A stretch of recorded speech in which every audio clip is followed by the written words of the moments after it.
Some people say a brand lives in the mind of the consumer. Yes, it does, but a brand is also, it lives on the shelves of the store. It's your packaging. It's the product in that packaging, first and foremost.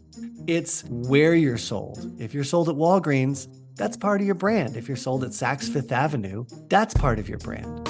Welcome to What Gets Measured, a NinjaCat podcast about marketing, performance management, metrics, and effectiveness. Because what gets measured gets managed. I'm your host, Jake Sanders. Dr. Ethan Decker is a brand strategist, marketing scientist, consultant, trainer, and speaker with decades of experience working with brands of all sizes and shapes to help them understand the brandscape they exist in and strategize meaningful campaigns and power moves. And he's here today to talk about brand and marketing science. Dr. Decker, welcome to the show. Jake, thank you for having me. Thank you for returning my call. So, Doctor, let's just get into the lab. Brand science. Marketing is often referred to as a blend of art and science. What is brand science? Brand science is like other science, except it comes in a really nice package. No, brand science is... Well, I was ready to just accept that, but I'm assuming you have more. I do have a little bit more. What people don't think about with science is that science is the accumulation of observations that become things that are so regular you can predict them with a little equation, like gravity. And so the science of gravity is a couple equations that basically capture all the accumulated observations about how things fall and how things float and how things fly through space. Yeah. So we do a lot of science-ish things in marketing. We test and measure, but we don't accumulate those consistent global patterns of how things work. So the science of branding is simply that little bit of info that we now know about what happens over and over and over again for brands and consumers in advertising. There are laws of brand science, and most people don't know them, which is shocking. Well, and so give us a little bit of those laws. I mean, before we unpack more of it, you're saying there are laws. What are these laws? One of the laws, which is probably the most well-established law, is called the law of double jeopardy. I kind of call it the law of the tyranny of market share, because there are actually several things, but double jeopardy says small brands are punished twice. They're punished because they have fewer buyers and those buyers buy less often. In other words, they have lower penetration and they have lower frequency. And some people call that loyalty, but I hate the word loyalty because it has all of these emotional connotations that make you think of sports teams and dogs and I love Ferrari. So instead, I use the more precise term frequency. Right. Which means, yes, small brands rarely have higher frequency than large brands. And that flies entirely in the face of the prevailing belief that there are lots and lots of small, passionate niche brands in the world. But the science is indisputable that over and over, if you look at any category in any market in the world, and this is B2B, B2C, this is services, this is products, this is for-profits and nonprofits, you always find that the biggest brands have the most customers and they also have the highest repeat purchase. And I mean, it does kind of fly into the face of like, you just have your niche and you have, your cat water bottle, wallet holder fans. Right. And they're going to tell their friends about it, who also want a cat wallet water bottle holder. And it feels like, I mean, it just kind of seems on the face, it seems obvious, but also it does. Go ahead. The reason I think it is so prevalent is because when you have a small brand, you're often pretty close to your passionate buyers.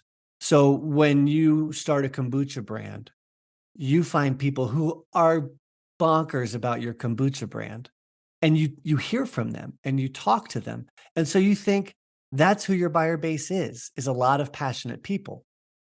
But if you look at the data for every brand in the world, you see the exact same pattern of buyer frequency. And this is another law of advertising and marketing, law of branding, which is every brand has well, it's called a negative binomial distribution, but I like to say, when Weimar Schneiders likes to say, it's the banana curve.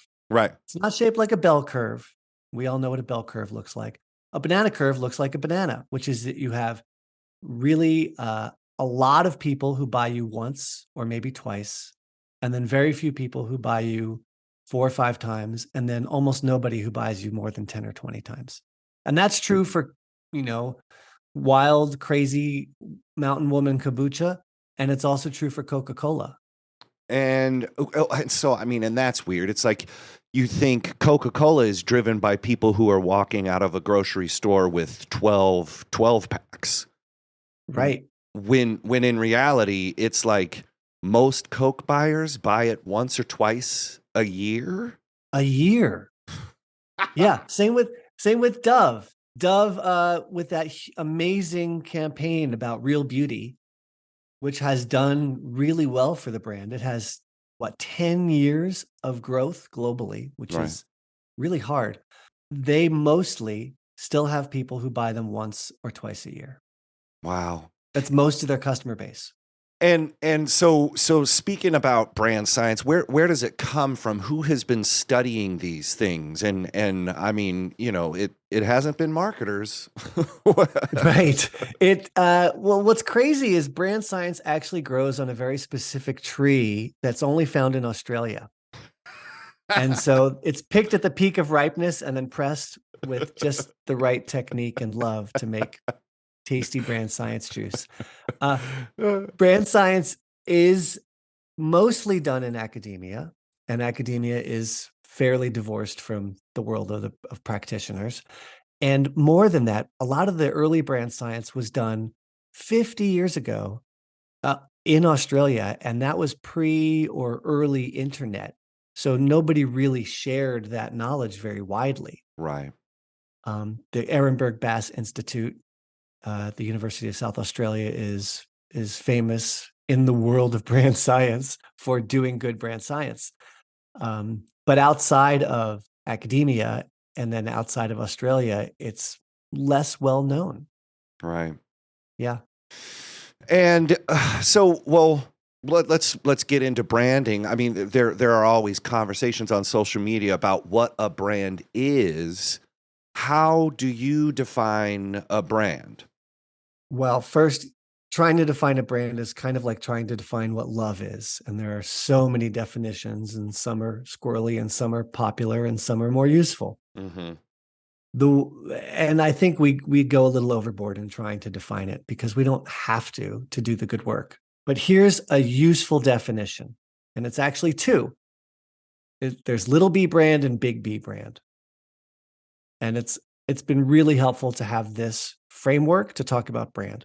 Little b brand is your logo and your colors. So when you talk about the Progressive Auto Insurance brand, it's white with blue, and Flo is the mascot or spokesperson, and Progressive in its certain font and type. That's the brand. And you see that in things like brand guidelines, or I'll build your brand on Fiverr for $20. Right. And that's actually pretty important. There's a lot of debate about how important that little b brand stuff is. On the one hand, it can't really totally change your company's success by just giving your brand a little b brand facelift. Right. But it's important to have a consistent little b brand because that's how people remember which kombucha to buy. Mm-hmm. So a lot of the little b brand stuff is just, oh, do I remember which one it was when I need to go buy it? Do I remember which tax service that was that my friend recommended to me? Oh yeah, it's the one with the NinjaCat on it. Right. By the way, your tax accounting is great. So there's little b brand, and then Yes. there's big B brand, and big B brand is quite simply your reputation.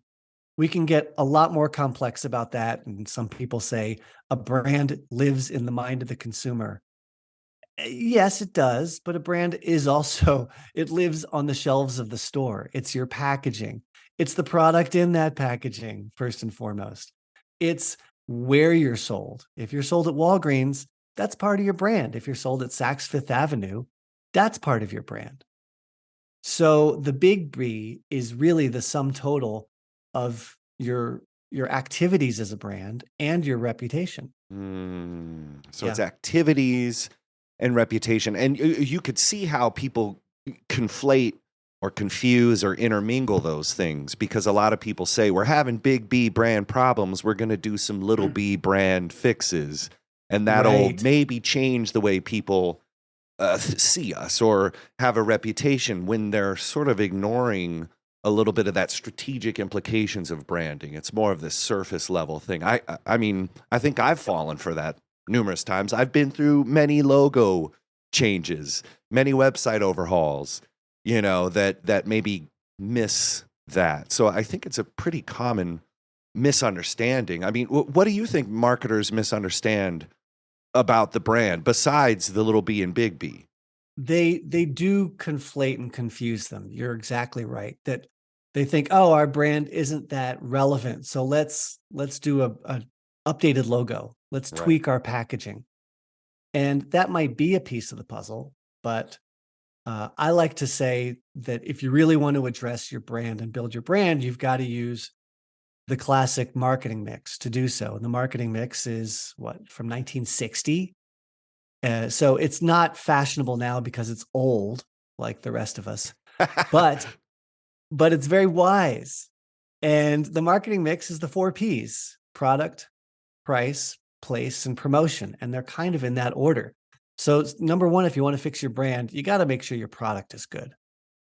And that's where a lot of brand refreshes completely miss, is because they're putting lipstick on a pig. Right. Number two, once you get your product right, you got to think about your pricing. That is a huge piece of your brand strategy and builds your brand. If you're a $16 water bottle of water, and you're 5 times the price of Voss, then that's part of your brand, as opposed if you're $1.99, Right. that's part of your brand.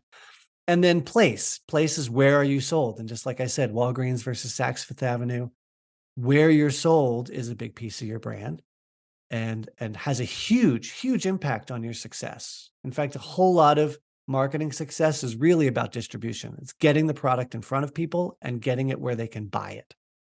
And then finally, promotion. And promotion is not just pricing promotion, like 20% off, but any kind of promotional activity. Advertising falls under that.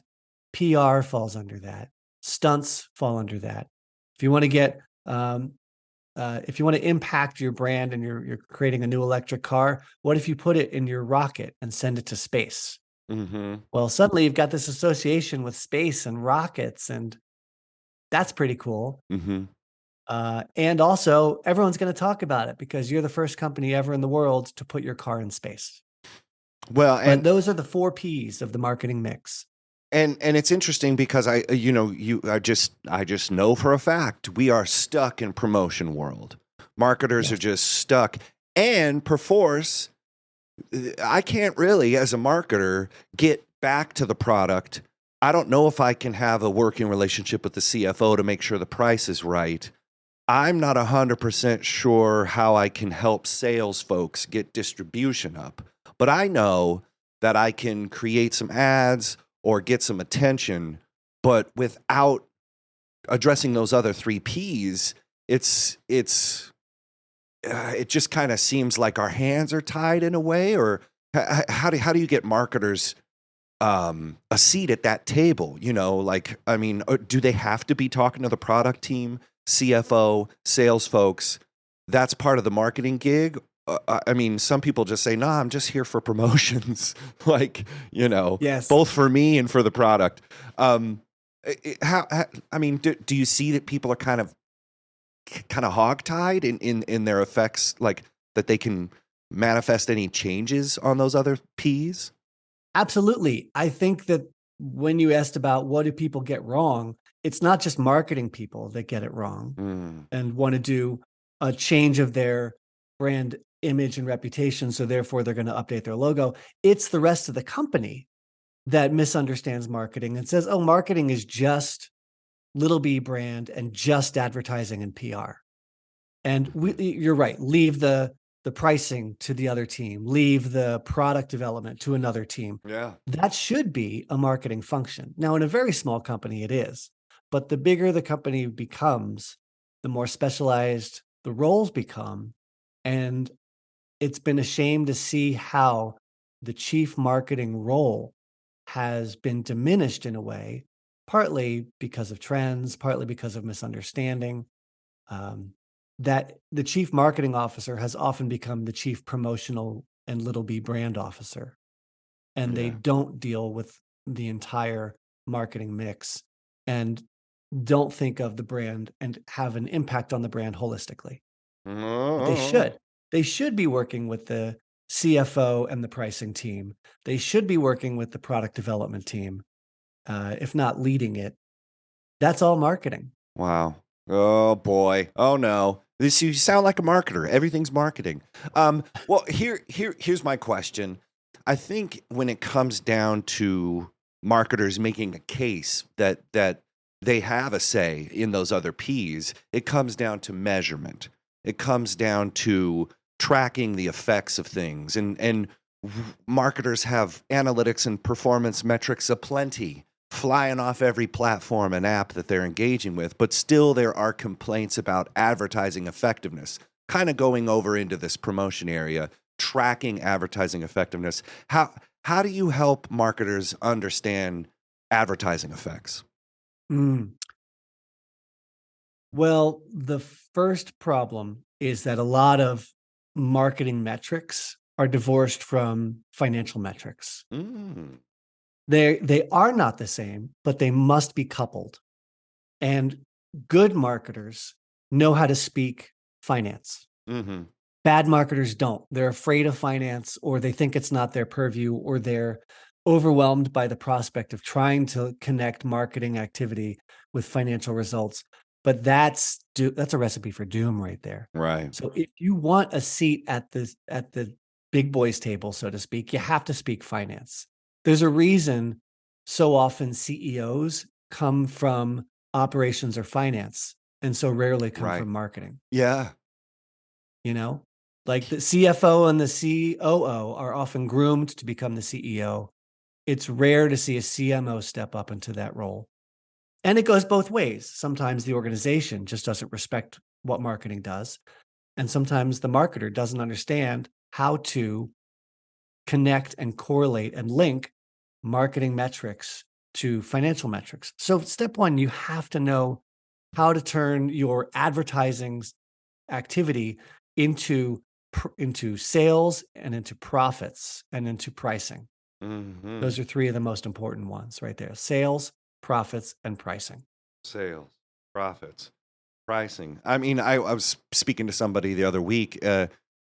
We were talking about on social media. Someone says you marketers should know how their brands make money, and someone retweeted it, and we're like, "This is so important." And it's like, do marketers not know who pays them? I mean, Right. do y'all don't know how you're making money? The bottom line stuff. And I think to kind of throw a bone towards the marketers, it's not 100% up to them to only be able to speak finances. It's also up to the finance team to see that marketing is integrated. It's up to the leadership Yes. team to see that marketing is an integrated concept and not this add-on. Because when the budgets come in and the recession hits, the marketing team is the first one that gets let go. They're never going to let go the CFO or the CTO. Right. They're going to be like, sorry, CMO, you just didn't quite work it out. Well, did you let me in on the metrics that you needed? And just speaking about agencies and clients, agencies are just collecting, doing ads for clients, but they're never asking their clients, what are those bottom line metrics that you need to see in these reports? How Right. can I tie these analytics towards what you define as a conversion, and I think it's just like, hey, the impressions are up, so the traffic is up, should be making some sales soon, you know. Right. I mean, speak really quickly to that kind of agency Sure. client dichotomy, and then the fact that marketers are sort of left out because they're not being helped to know those key performance indicators that they need to see. Yeah.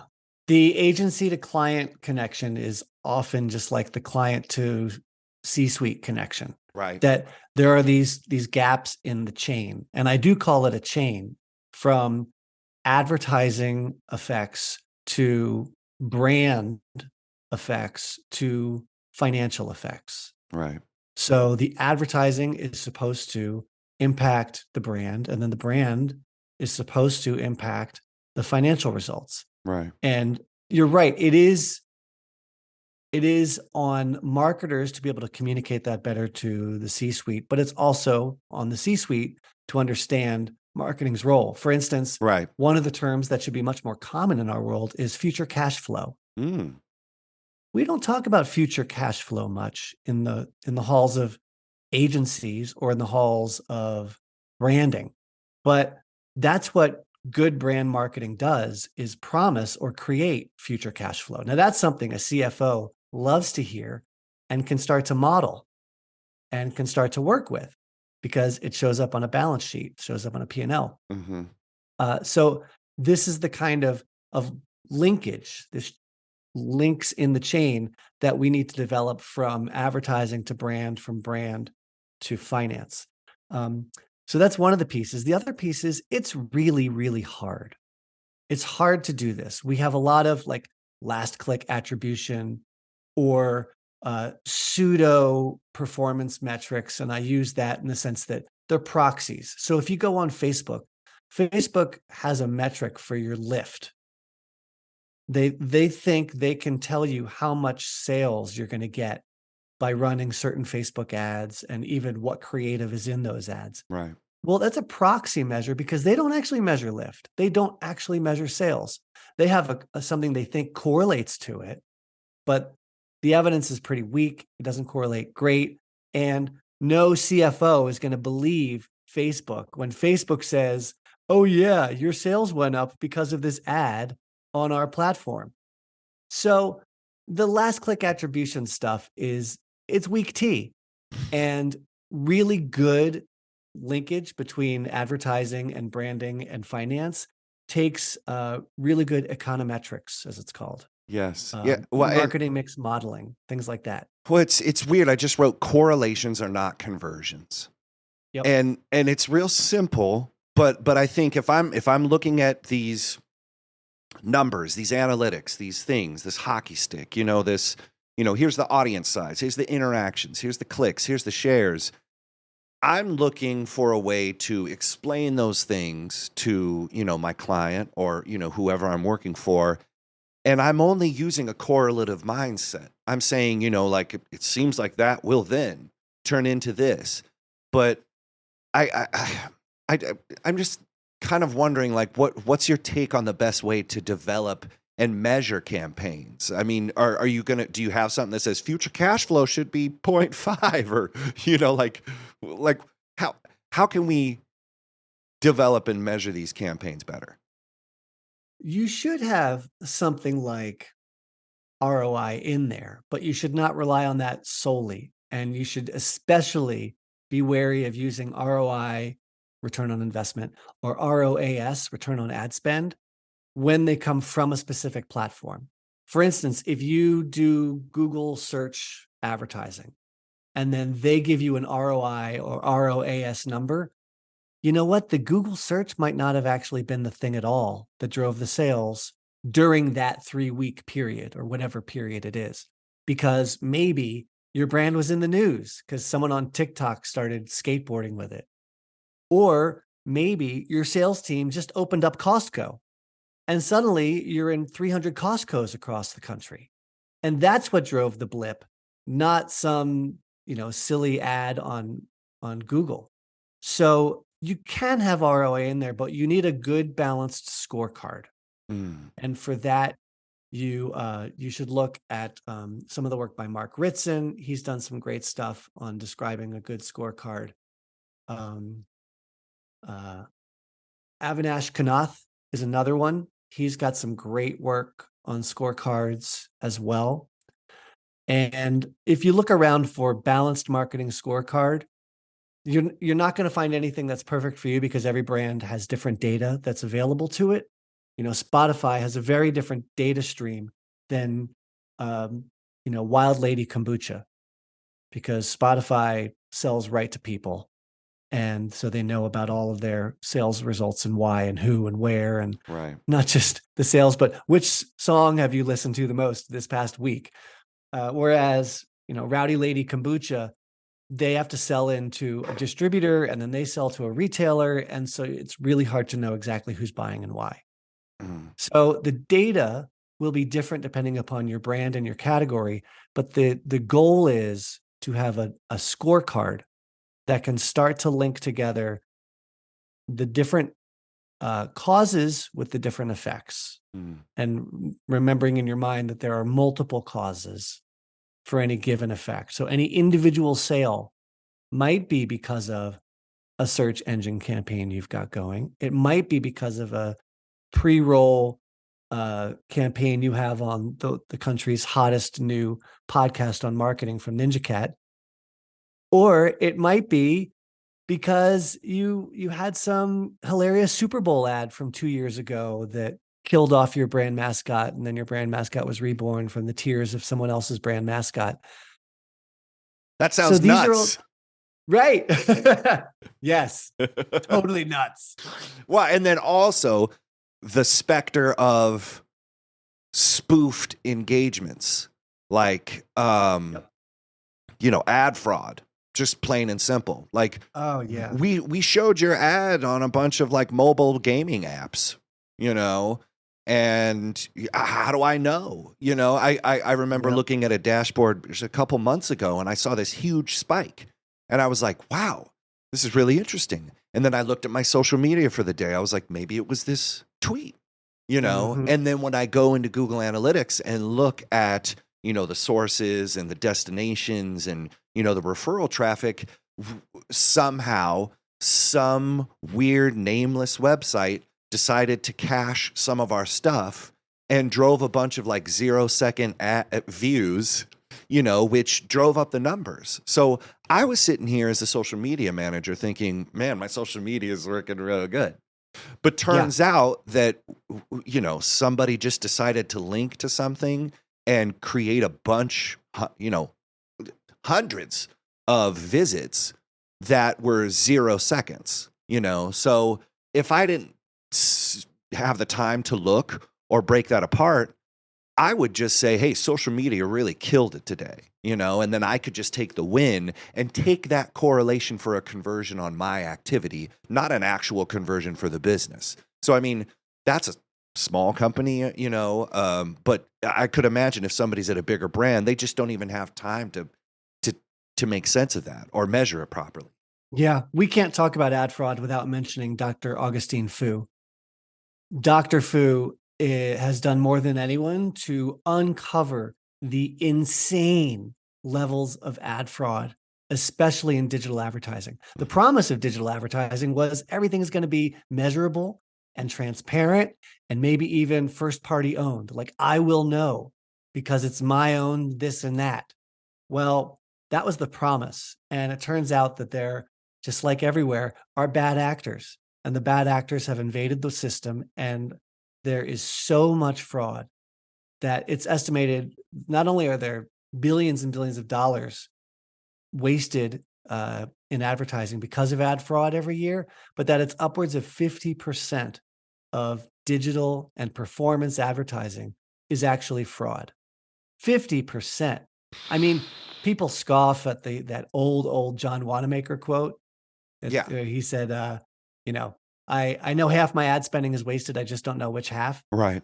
Well, it's still true, even in this world of digital and data and big data and transparency. No, there's still a whole lot of snake oil, even in our industry. So we have to mention Augustine Fu because he's done so much to help shed light on that. And I had him as a guest, a few episodes ago, and his answers were not it wasn't a magical button, that you can get rid of ad fraud, but you really have to engage with the metrics, engage with the way you develop and measure these campaigns, really analyze the effects, break things apart, create trusted lists of publishers, distributors that will get your ads seen, and start adjusting what you think good conversion rates are, because Yes. I get a click through rate of 14% or something like that, when in reality something like 0.4 would be like pretty good, because those are real people clicking on your ads. Not everybody loves to click on ads. I don't spend a lot of my time lovingly clicking on ads. And No, and for some thank weird goodness. reason, when we put a marketing hat on, we think there's somebody out there that's just like, God, I can't get enough of these ads. I gotta just click Right. on all these ads.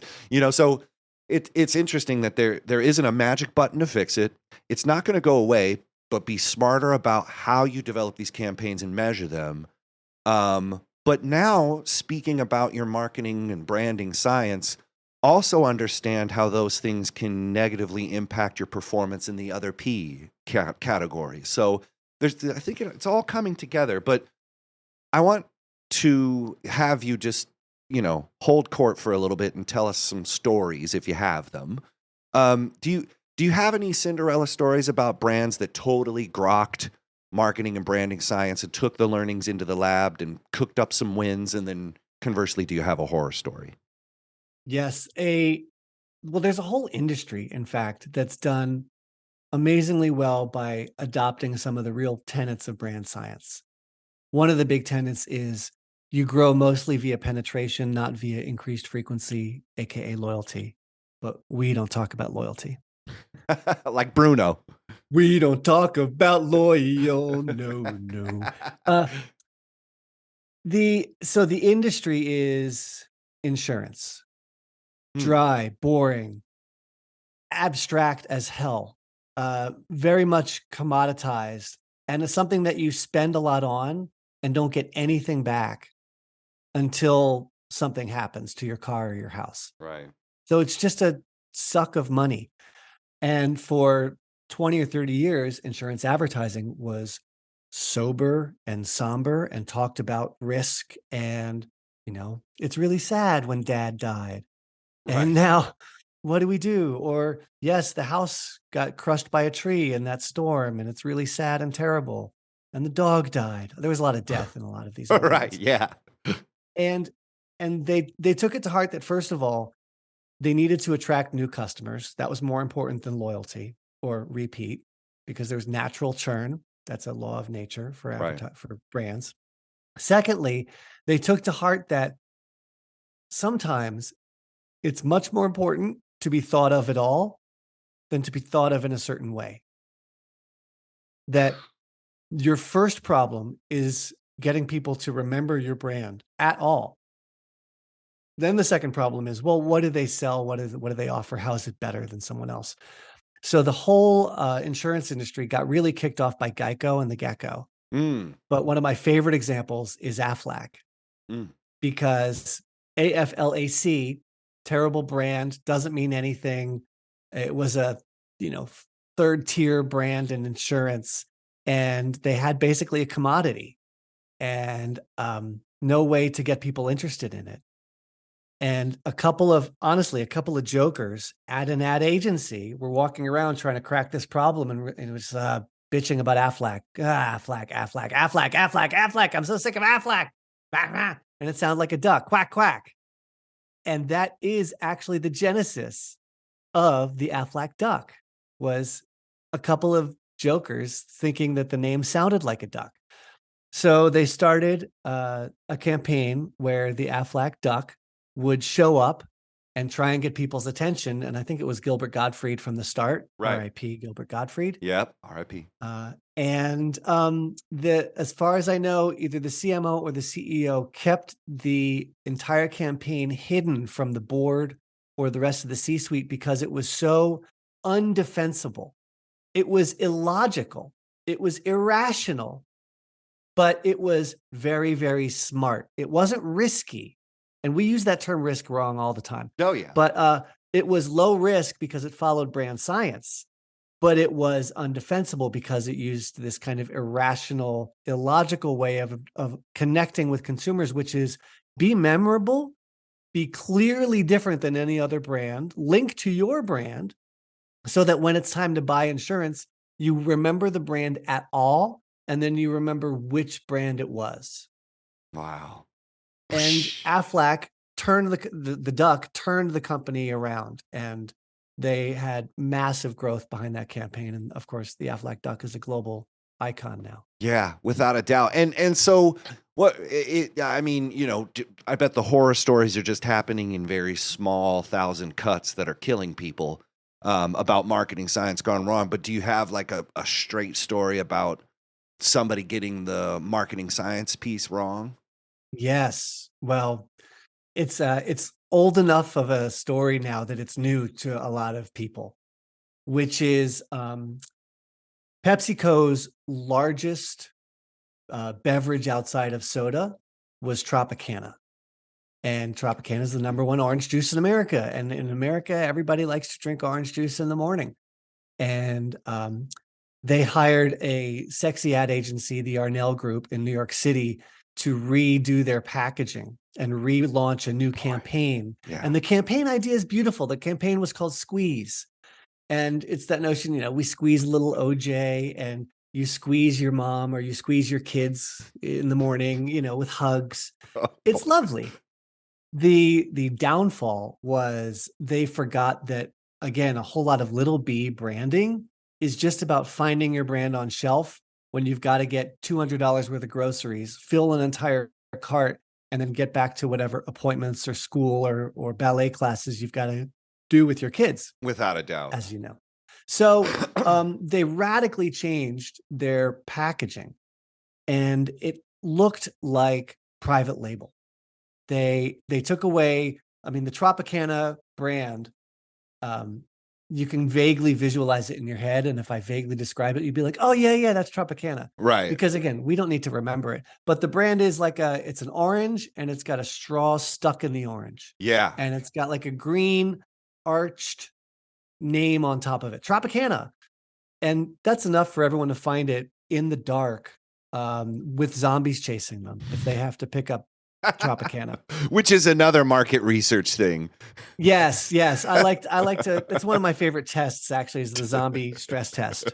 If you can find the package while the zombies are chasing you, then the packaging is good. It's good. And in this case, they took the orange off and they showed the product. They showed it, not just the juice itself, but they showed it in a chalice, like Yes. a Stella Artois glass. Right. And then they took the name from Tropicana, they made it all sans serif and bland, and then they turned it sideways on the pack to make it contemporary and hip. And Peter Arnell's video describing this launch is still available, and if you can, you should go watch it because it's clear the guy's never stepped foot in a Walmart. He just looks like he lives his whole life on the Upper East Side of Manhattan, and only attends events in Soho. And so he lost the Walmart shopper who just needed to find their goddamn juice and get on with their life. And sales plummeted 30%.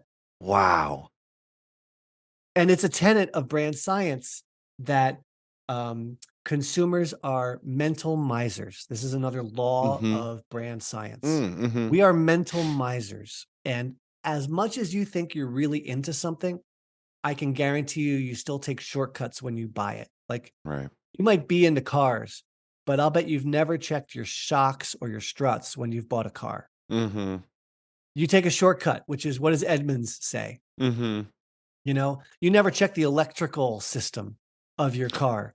You take a shortcut, which is, I watched Todd's video, and Todd does the whole look up the car, and Todd thinks it's a good car. Well, and conversely, you know, you never buy a Porsche and think about your ability to pay for your kids' graduation, you know, in the future. You're saying, hey, this is making me look slick. this is something that's, maybe I'm in a I midlife deserve it. maybe I'm in a midlife crisis, but you're not balancing those things that people would think you go into. So conversely, people will totally make sense of a crazy purchase of a really fancy car and not use their full logical brain. They're kind of coming to Right. a rational, No. ideas that are a product of Porsche's advertising or lack thereof, or, just like where it sits in their head. Right. And whether that's a considered purchase, as we call them, Mhm. where they're expensive, and so therefore we're supposed to dwell a lot on the info and do our research and consider all the options, or whether it's a cheaper product like, I don't know, dental floss, where you're just going to pick it up and grab it. Either way, we are mental misers, which means we don't really want to do the research. We actually just want to feel good about our choice. So Mm. we do just the bare minimum, whether it's, again, a Porsche or Oral-B dental floss, just the bare minimum to understand what we need to understand and then to feel good about our choice. Mm. And that's brand science. And if you don't consider that, then you run the risk of losing your customers because you made it hard for them, like Tropicana did. You run the risk of not knowing the shortcuts that people use when they buy your category. So, for instance, for cars, one of the biggest shortcuts that people use to assess the quality of a car is the sound the door makes when you Mm. close it. Mm. When you shut that door, does it feel solid? Does it sound good? Is there a Mm. satisfying click? You Mm. get it. You're an audio guy. Right. So the sound of the click and then the quiet in the car, does that feel like quality?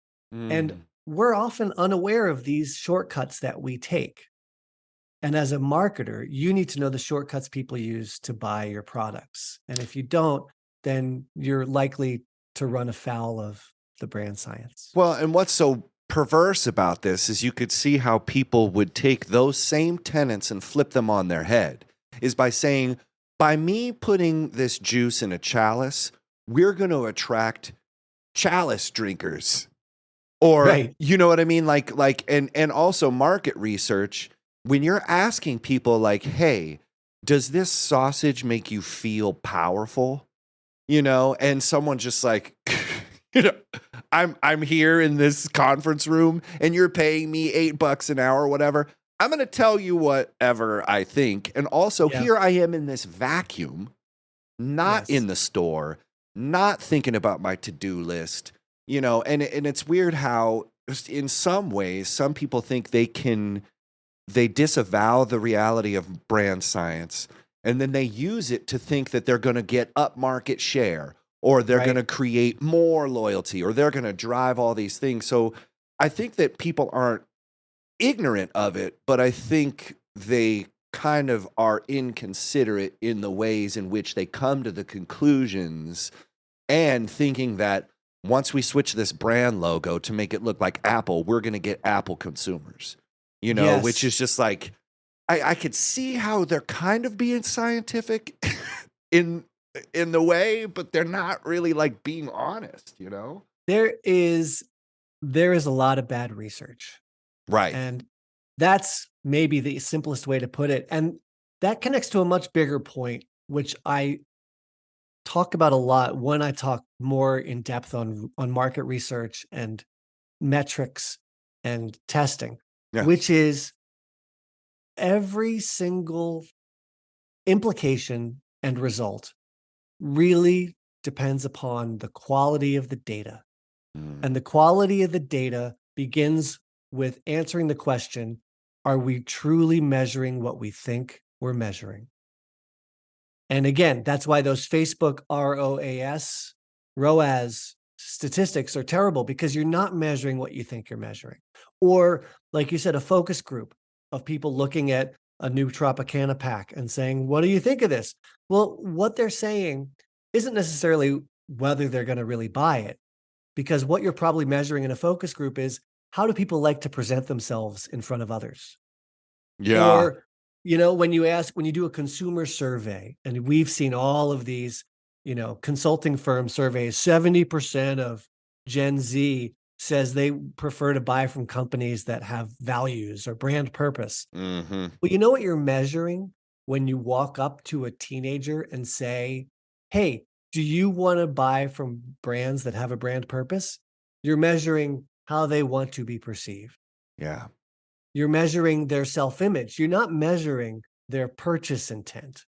So you got to know, are we actually measuring what we think we're measuring? Well, And that's where all of the brand science starts. and getting a good question, and then like a good questionnaire is key, but then how you ask those questions is also, a huge, Robert Cialdini, the art of persuasion. I don't know if you follow Yes. this guy. Some Yes, of it yes. seems a little bit like wonky, and maybe, like if I'm holding a warm cup, I'll think warm thoughts, Yep. and everyone's like, well, duh, but they're failing to understand the simplistic part of signaling and how people want to be perceived. And so it's like, if I, the idea is like, do you wash your hands when you leave the bathroom? And Right. every man will be like, yes, of course I do. Of And be course. like, well, do most men wash their hands after they leave the bathroom? They'll be like, no, these guys are nasty. And so Right. like it's an interesting kind of weird, and sorry I had to bring the bathroom stuff in, but if you're looking at me, I'm going to tell you what I think I want you to hear. So if you're asking me Correct. if this Tropicana makes me want to buy more, oh yeah.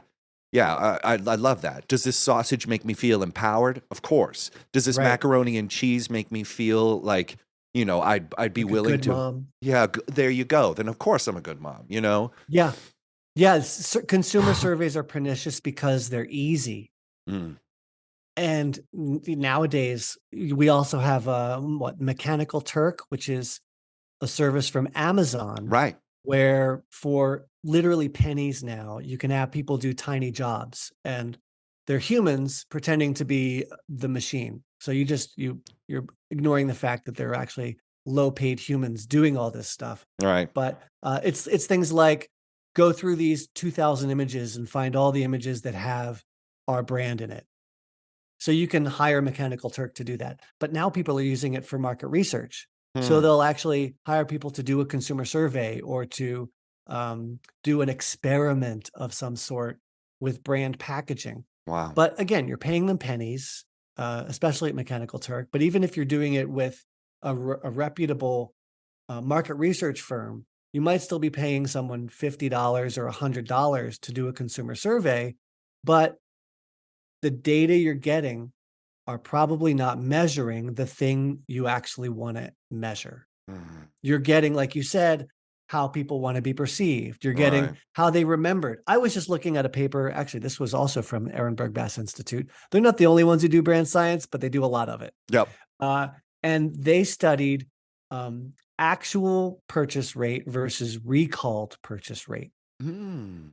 So if you get a study from Mintel, a big maker of market research, they do a ton of industry reports. They often ask people, "Hey, how much toothpaste did you buy in the past 6 months?" Mm. And you're supposed to remember. Well, it turns out when you ask people how much toothpaste you bought in the past 6 months, people say 6 tubes because 6 months, 6 tubes sounds about right. I have a family and we go through 1 tube a month. So that number itself in the question was an anchor, and it's called the anchoring effect to the answers. And the other thing they found was Mm. quite simply that everyone overestimates how much toothpaste or toilet paper or vodka they buy. Right. So when you ask them to recall, our recall is crappy because we're mental misers and we don't walk around remembering how much toothpaste we bought in the past 6 months. We don't want to. So we do the easy thing, which is we estimate. And if you ask for 6 months, I say, yeah, 6 tubes. That sounds about right. And so the data, again, the data are bad. And that's one of the big problems with consumer surveys, but it's also just a general challenge with doing good brand science. Right. It's hard to get good data. Oh my gosh. And it's tough because most marketers are also consumers. And I Correct. think it's interesting that we sort of forget how we behave as consumers, particularly when we get our marketing hats on. We tend to forget a lot of those things. And then so we don't bring questions that we would normally have to our jobs. Bingo. And then we also hyper focus and obsess on our brand. So we kind of assume everyone else does. One of the things I do when I work with clients is to pull the veil away Mm. from their eyes about how people really see their brand. Mm. And again, whether you're Coca-Cola or whether you're Rowdy Mermaid Kombucha, most people don't think about you much and don't care about you much. They don't. They got more important things to deal with, like their kids cutting themselves, or their job security, or the failing health of their parents. Yes. So even the diehard Coke people, first of all, it's a tiny sliver, tiny, tiny, tiny sliver. And second of all, um, you think of them more when you work on the brand because that's who you talk to most. And so you have to get out of that bubble.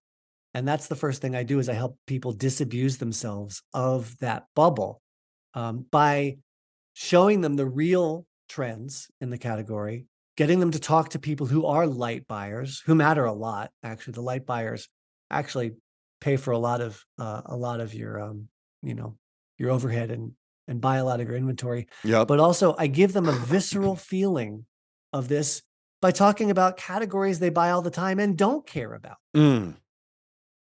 I had an example recently where I was with a big um, manufacturer of home goods, and someone from their agency was convinced that brand loyalty is really important and that most people figure out what brand they love and buy a lot of it. And his example was jeans. He's a Levi's loyalist and he only buys Levi's. And I said, cool. I asked for a show of hands from everyone else in the room. How many of you have more than one brand of jeans? Everybody else raised their hand.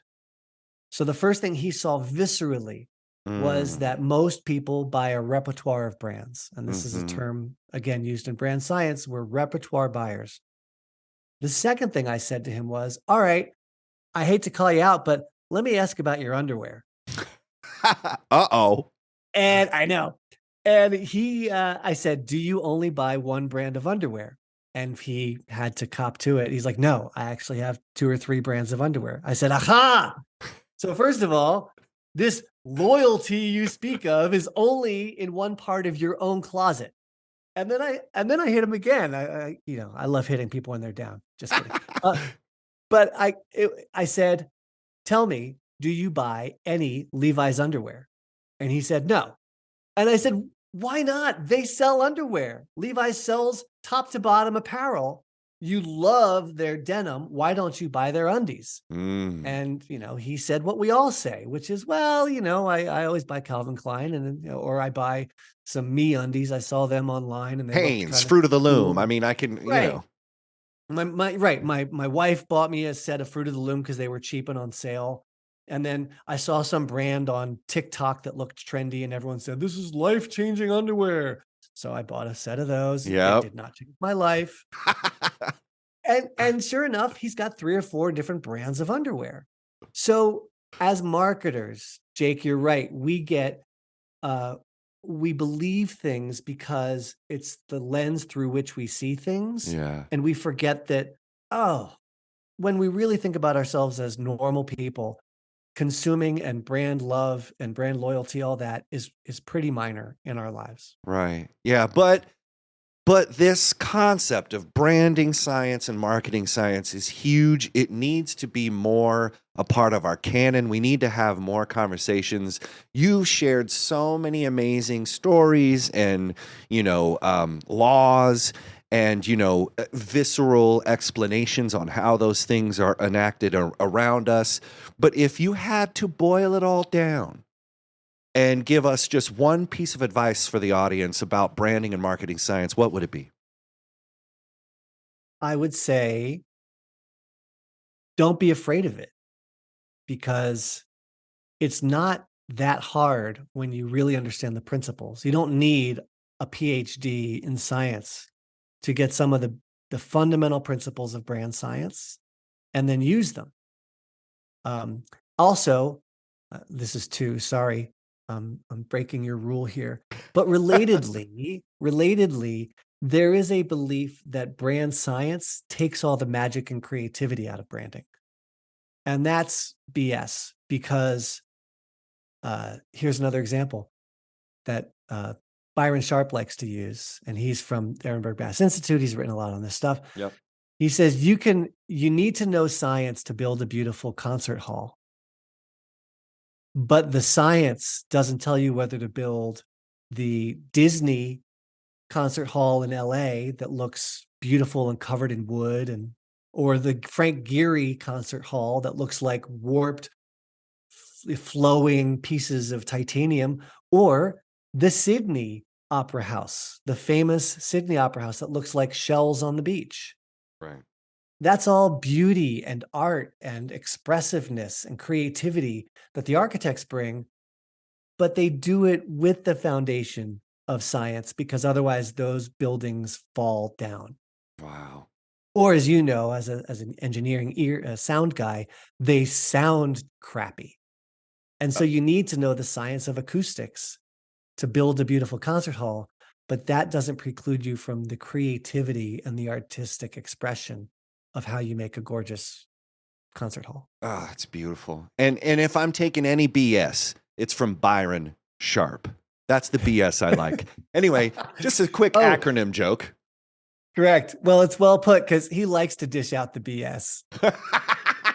He's a tough hang sometimes on social media, but he's great. I appreciate him. I appreciate you. I appreciate all the links you've given us, all the anecdotes, the actionable advice. You know, really a lot of stuff to chew on here and reflect on. But I'm assuming that people want to connect with you and learn more about you online. Where can they do that, Doctor? All the usual places. I'm on WebMD. Just kidding. Wait a minute. I'm not that kind of doctor. I am found quite easily on the internet if you look for applied brand science or just look up me, Ethan Decker. I'm on LinkedIn quite a bit. I post articles there usually under EH Decker, but applied brand science is there as well. And I can be found tweeting for now, depending upon where Twitter goes. But I'm pretty active on Twitter, usually under EH Decker as well. Cheese or chocolate? Are you ready? Cheese or chocolate? Chocolate, obviously. Okay. Sorry. Did we start? No, we did. That is the first question. So you've already answered the first question. You said chocolate? Yeah, dark chocolate. Natch. Okay. Second, Ogilvy or Gary V? Ogilvy. Clean spreadsheets or clean hotel bed sheets? Clean hotel bed sheets. 5-star answer right there. Look at art with Mozart or eat sherbet with Schubert? Look at art with Mozart. Yeah, he's got that powdered wig. He seems like a cut up. I watched Amadeus. Magic wand or magic carpet? Oh, magic carpet. Nice. Fly away with you. And finally, yacht or yacht rock? Yacht rock. Ooh, who's your favorite? It's something back in the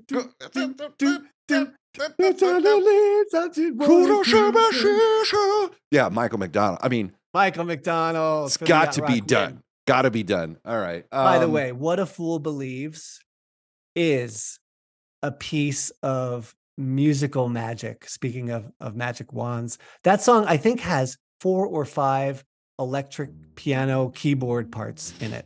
And I don't think it has a single guitar, and it just rocks. And you don't need that stuff when you get past the Michael McDonald threshold.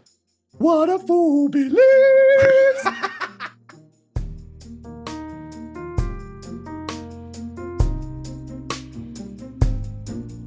What Gets Measured is a NinjaCat podcast. Please rate and review the show wherever you find your podcasts. Share this episode on social and visit us on the web at ninjacat.io.